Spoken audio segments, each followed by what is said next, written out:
안녕하세요. 이명신입니다. 오늘은 지난 시간에 소개해드렸던 프랑스 그림책 작가 앙투안 게요페의 태양은 가득히에 이어 눈세게 라는 책과 함께 하려고 해요. 태양은 가득히에서는 작가가 활용한 미술 기법에 대해서 주로 설명해 드렸다면, 이번에는 그림 기법과 더불어 북극 지역의 동물과 문화를 배경으로 한 그림 속 예술적 가치에 대해 초점을 두려고 합니다. 그림책을 아이들과 함께 보실 때 아이들이 그림 속에 궁금한 점을 질문할 때가 많아요. 그쵸? 그런데 아이들이 그림에 대해서 특히 창의적인 질문을 할 때 당황스럽다고 말씀하시는 분들이 많아요. 어른들은 이미 문자에 대한 이해가 충분하기 때문에 글 중심으로 그림책의 줄거리를 이해하려는 경향이 있어요.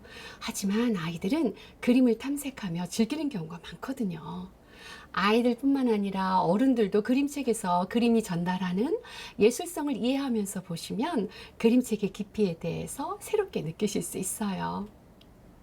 첫 시간에도 말씀드렸지만 그림책은 글과 그림이 어우러져 문학의 아름다움을 표현하는 장르이니까요. 자, 그럼 눈 덮인 북극 지역으로 여행을 떠나보실까요?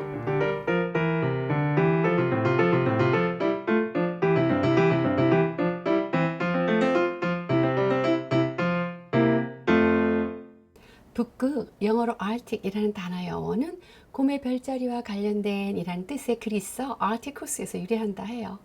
사전적 정의에 의하면 북쪽 하늘의 별자리인 북두칠성을 포함한 큰 곰자리이거나 북극성을 포함한 작은 곰자리에서 유래한다고 해요. 이는 점차 북극이라는 의미의 영어 Arctic으로 변했다 하네요. 북극은 미국의 알래스카, 캐나다 북부, 그리고 덴마크령인 그린란드, 러시아 극동쪽 알래스카 지역입니다. 눈세개는 배경을 묘사하는 그림으로 보아 미국의 알래스카가 아닐까 추측할 수 있어요. 먼저 북극 지역의 전체 위치와 풍경 한번 살펴보세요.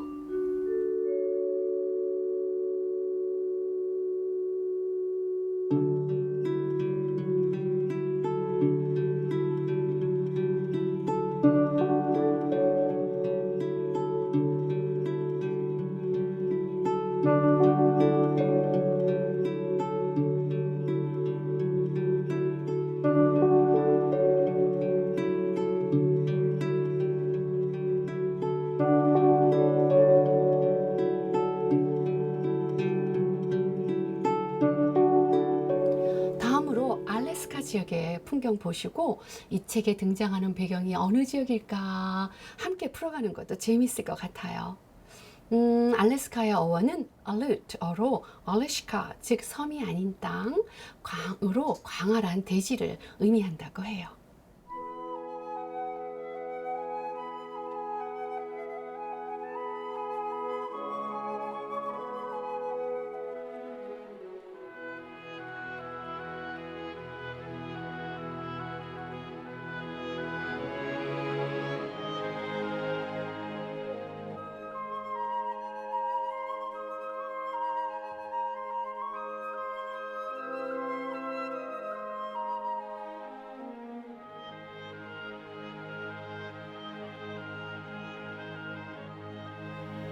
잘 감상하셨어요?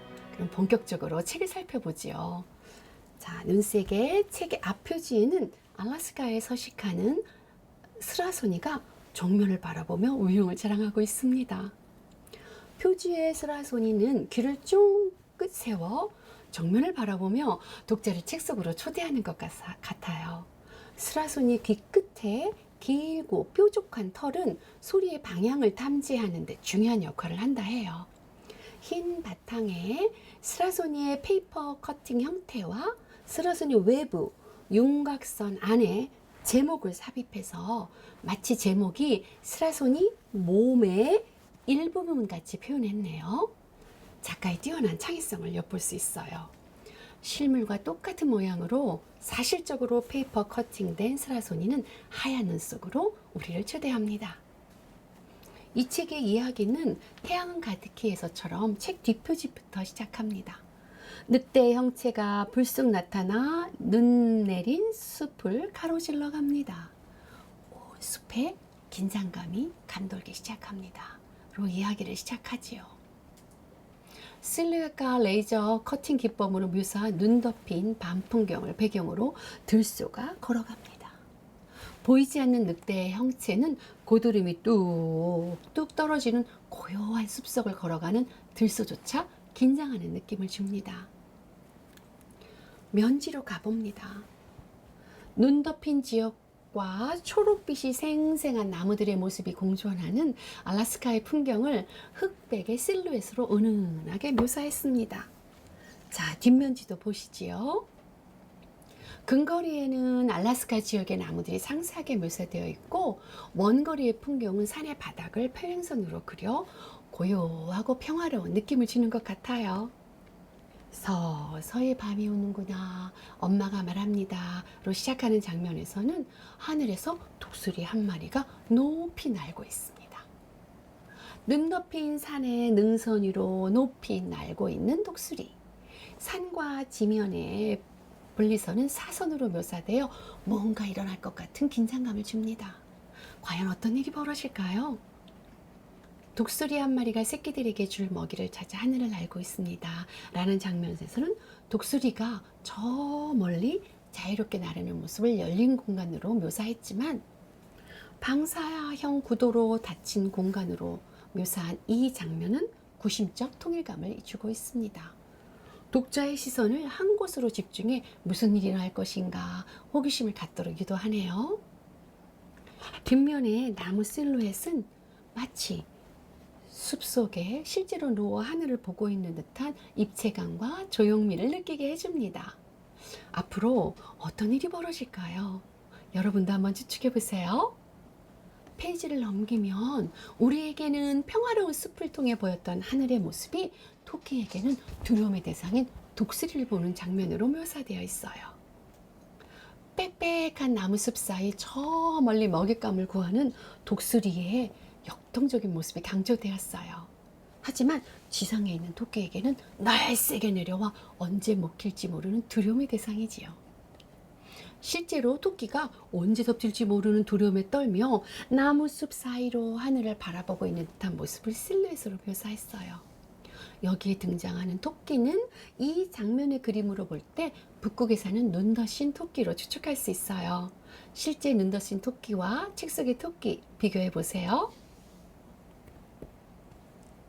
이 장면에서는 토끼의 분주한 발자국이 토끼의 두려움을 더욱더 강조하는 것 같아요.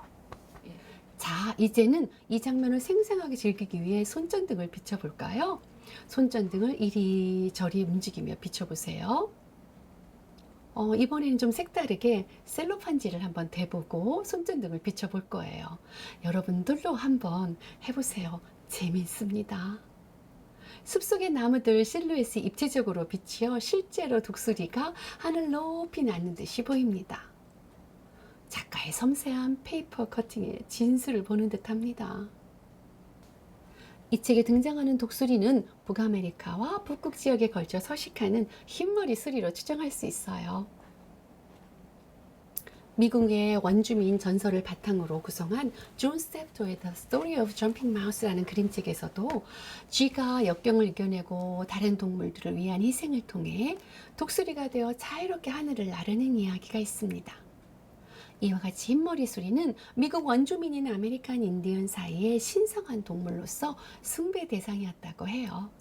흰머리 수리의 털은 미국 원주민들의 헤어밴드와 옷 등의 장식으로 사용되어 왔다고 하네요.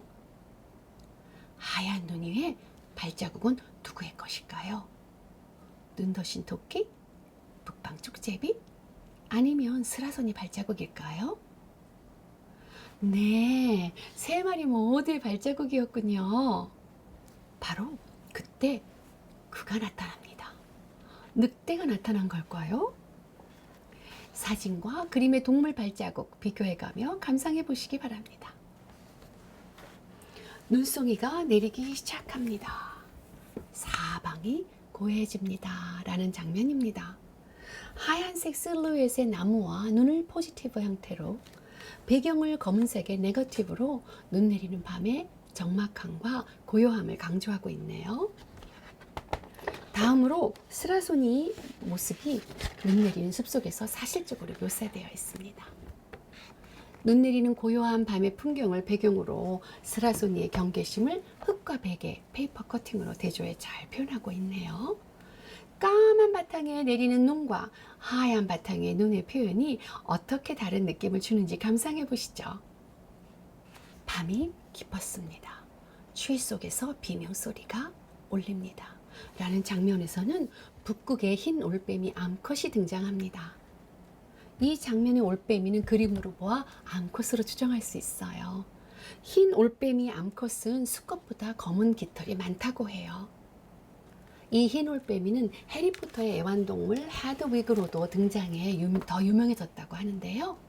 해리포터의 올빼미는 원본에는 암컷인데 다루기가 힘들어 영화에는 수컷이 연기했다 하네요. 한번 사진으로 비교해 보세요. 그가 멈추어 섭니다. 그는 누구일까요? 이번에는 검은색 배경에 온통 하얗게 내리는 눈 사이로 하얀 늑대의 실루엣이 들소대 앞에 멈추어 섭니다. 페이퍼 커팅으로 본 들소의 그림자 실루엣은 정말 들소가 움직이는 것처럼 보입니다. 이번에는 반대로 하얀색의 들소의 커팅과 검은 실루엣의 늑대 형태를 마주치는 시선으로 처리해 긴장감을 고조시킵니다. 북극에 서식하는 들소인 사양소는 영어로 마스콕스라고 불리는데 원주민들은 원래 이름인 우밍막이라고 부른다 해요. 그는 느린 걸음으로 천막집에 가까이 다가갑니다. 어마어마한 이빨을 가진 늑대일까요? 검은색 페이퍼 커팅 뒤에 주황색은 무엇일까요? 한번 생각해 보세요. 아, 네. 불이었군요. 아빠를 기다리던 가족은 아빠가 돌아오셨네. 땔감을 가지고 오셨구나. 오늘 밤은 아주 따뜻하게 보낼 수 있을 거야. 잘 자라, 아가들. 하며 안도합니다. 네, 늑대 그림자는 바로 아빠였군요. 삼각형 구도로 묘사한 원주민 텐트의 문과 불, 그리고 늑대 털을 쓴 아빠의 뒷모습의 실루엣은 안정감을 표현하고 있습니다. 전체 책의 색감은 흑백으로 구성되어 있지만 주인공 가족에게 너무나도 소중한 불은 실루엣 페이퍼 커팅 뒤에 주황색 색감을 넣어 강조했습니다. 북극 원주민들에게 불은 무척 소중한 존재라고 해요. 매일매일 부족의 생존을 위해 중요한 것이니까요. 불은 집을 따뜻하게도 해주고 얼음을 녹여 물을 마시게도 해주고 옷도 말리고 요리도 할 수 있게 해주죠. 이 책에서 주황색으로 강조한 불은 동석 소프스톤이라는 돌 위에 고래기름을 가득 채워 마른 이끼 심지로 불을 피웠다 해요. 원주민들은 이끼를 여름에 따서 말려서 보관한다고 하네요. 심지를 붙이면 여러 날 동안 불이 꺼지지 않는다 해요.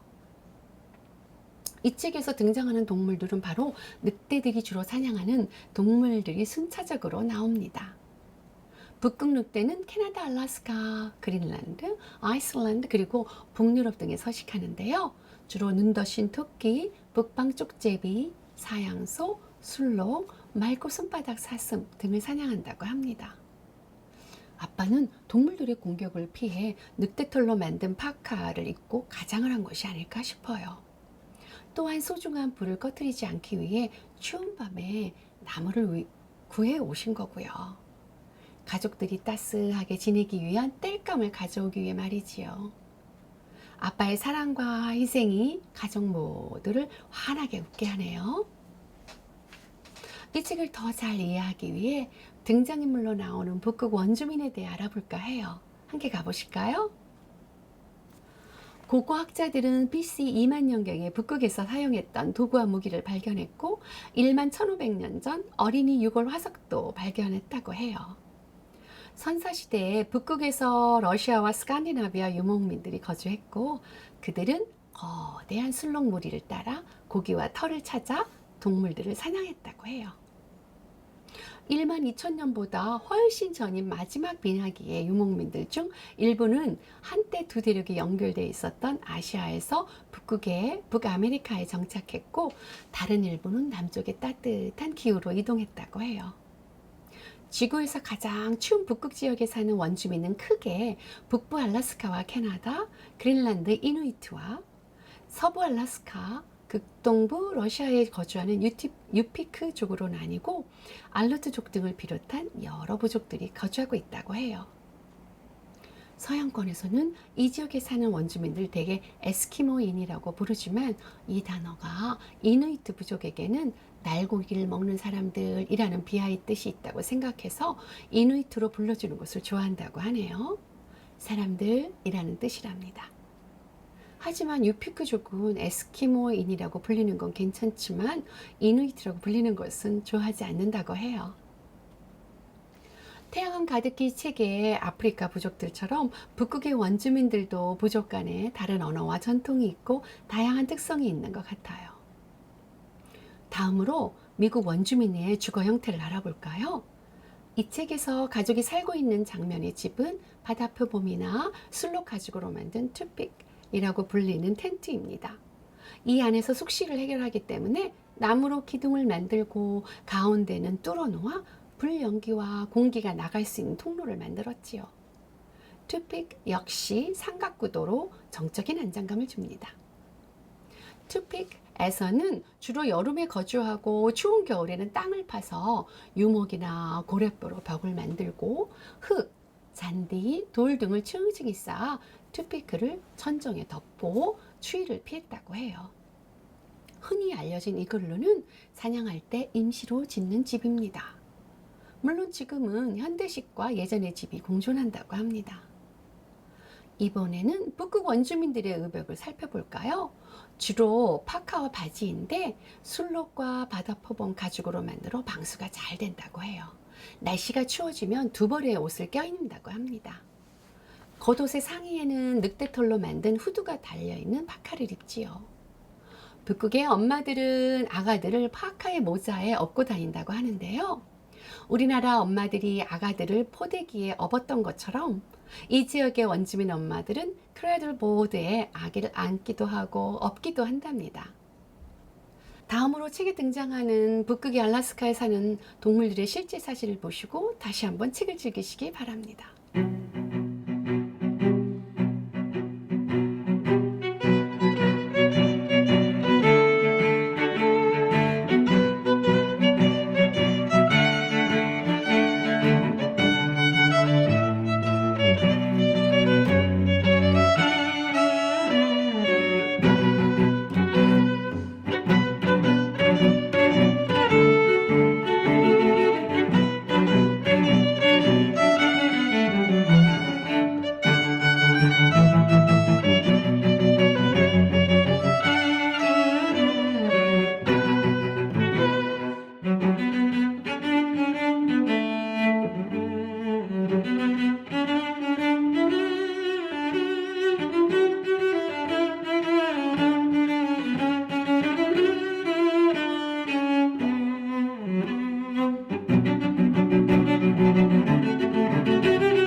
눈과 그림 작가인 앙투안 기오페는 1971년 사부아주 샹베리에서 태어났어요.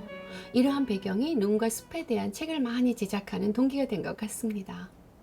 그는 3년 동안 그래픽 학교에서 디자인을 공부한 후 프랑스 리옹의 에밀콜 학교에서 학문적인 그림을 배웁니다.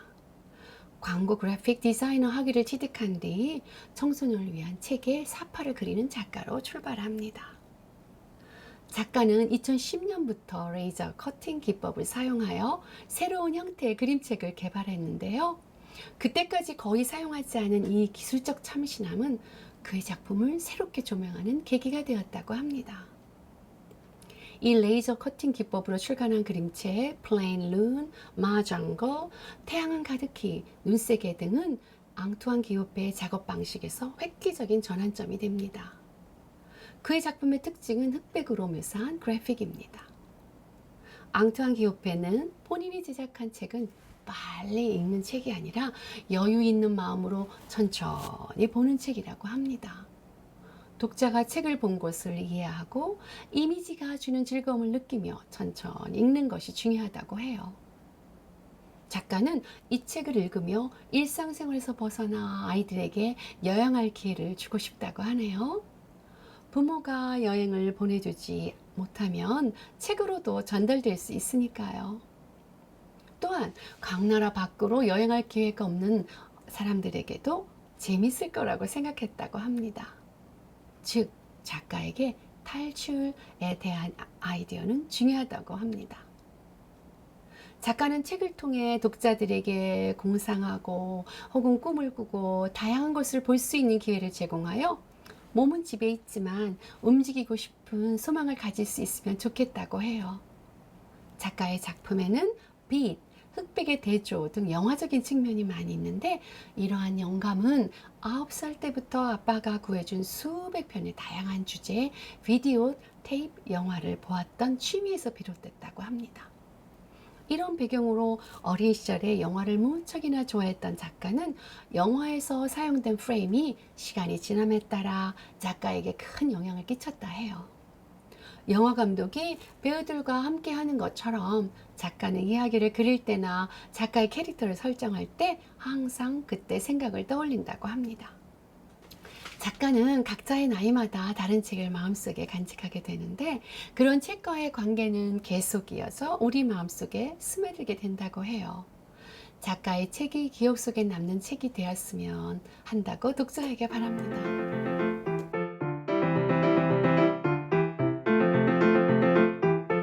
두 번에 걸쳐 앙투안 기오페의 작품을 살펴보았는데요.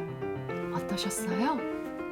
저는 두 권의 책을 연구하면서 정말 행복한 시간을 가졌어요. 물론 힘들기도 했지만요. 함께 일하는 동료와 페이퍼 커팅된 부분을 하늘에, 나무에, 숲속에, 밤하늘에, 카페의 불빛 등에 비추어 사진을 찍고 동영상을 찍으며 힘들었지만 행복해 한껏 웃을 수 있었어요. 제가 소개해드린 두 권의 책을 읽으시며 저는 여러분들이 잠시나마 이같이 웃을 수 있는 시간을 가지셨으면 합니다. 다음에 또 만나요. 안녕히 계세요.